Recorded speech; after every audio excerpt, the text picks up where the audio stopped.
What's up, America? Got a couple quick jobs going on today, one of which CV axle replacement, driver's front on this 2013 Nissan Rogue. Again, this is kind of your little breakdown of the tools you need. We'll start over here on my right. You need your floor jack. Don't forget your safety stands. You'll need your new axle. Try to spend the extra money and get a good quality lifetime warranted axle because they are kind of common to go bad. Here is a this is an O'Reilly's one. It's import direct. It's OEM and it's brand new versus a rebuilt. Have the part number in the description. And then here's your list of tools. Just a basic socket set on the end here. Got a couple hammers, got a dead blow, and got your regular, claw style hammer. Your impact. In terms of sockets for the job, mainly going to need a 32 axle nut socket, 19 millimeter, 21 millimeter. That's for strut bolts, the actual wheel itself if you're taking that off, which you're going to have to. 14 millimeter does the little tie rod end nut. Got a couple adapters. Torque wrench capable going to at least 150. You can pick these up even at like Harbor Freight. They're decent. 20 bucks, 30 bucks, get you one. You can even rent them from most parts stores. Regular flathead screwdriver and some type of breaker bar never hurts to have. Again, a lot of the parts stores also do the axle nut sockets on a rental program where it's basically free to get them. Luckily, we own quite a few sets of them, so this is basically everything. Okay, so we got the wheel off. I'm going to just show you a couple steps here to get it prepped. First, right in the center here is going to be your axle nut. It's going to be that cotter pin, which I already started to remove. You just basically straighten out the one side. I'll show you. And then you can just use a pair of, these are diagonal cutters. You can just pull it straight out. You can see here, this part's going to be bent around. So basically you just straighten it out and then you can pull it straight out. Then you have a little lock washer basically, little castle nut thing. You just got to slide it off. And then up here on your brake system here, so the way we're going to do this is we're going to basically loosen our knuckle. That way we can slide it out and slide the axle out. So you're right here, you're going to have your ABS wiring. There's going to be two little rubber little slip pieces here, one here and one there. Just want to loosen those two so that the wire doesn't get pinched at all. And then we're going to pull off right up here on the brake line. There's a little retention spring clip right there, so we're going to pop that off.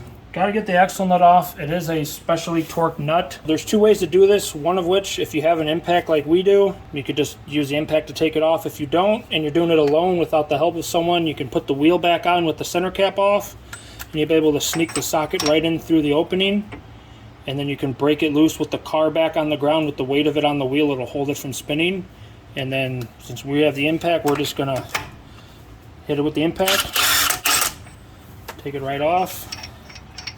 And next we're just going to remove the brake caliper, which I'll show you how to along with that clip. Pop the axle out. Alright guys, so we got to smack the axle loose from the hub.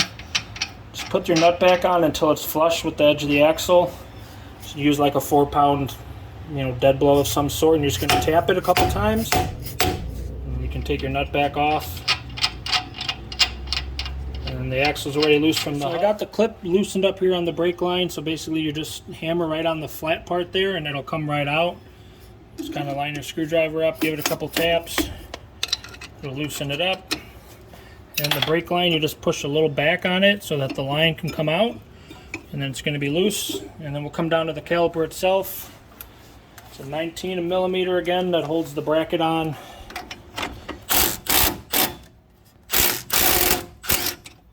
Two bolts, one there, one on the bottom.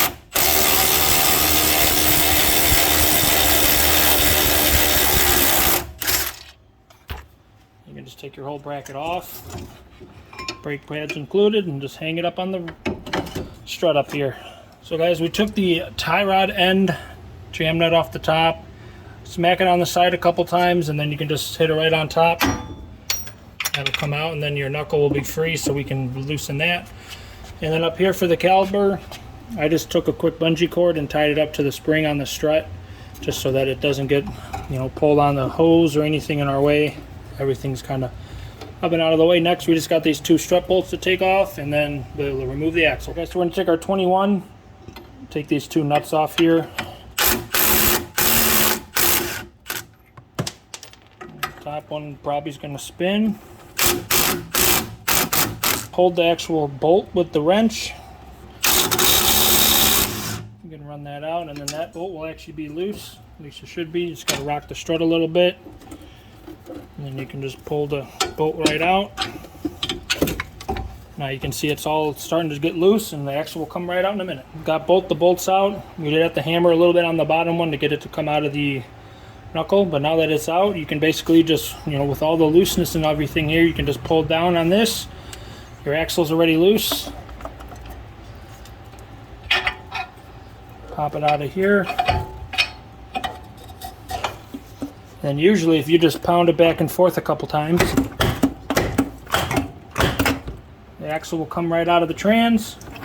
You can see our issue here is the boot tore open. As you can see, it's right there, and all the grease I'll show you when I pull it out. We'll drain some fluid out. As we got our new axle, I'm just going to do the same as before. Just going to line it up inside the trans. You're just going to kind of push it. Might need a little support. And then I like to give it a couple whacks with the dead blow. Just a couple. Make sure it's fully seated. Most of these will come with a new axle nut. So you'll just do your same. Slide it down. Line it up inside the hub. May have to turn the hub a little bit. Get the splines to line up. Start your nut just to hold it in. And now we'll just reassemble. Got the two strut bolts are back in. And then obviously on the side here we got our tie rod end. It's reattached. The nut is rack tightened down. Throw a little Loctite on those when we put them back together. And then just make sure these are tight up here for the two struts.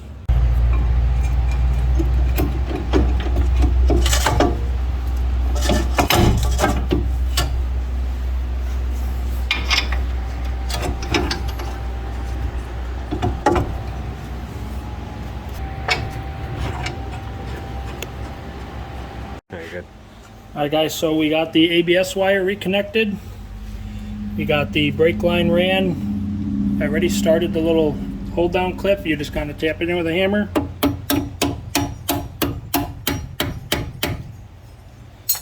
And then we got the caliper itself back on.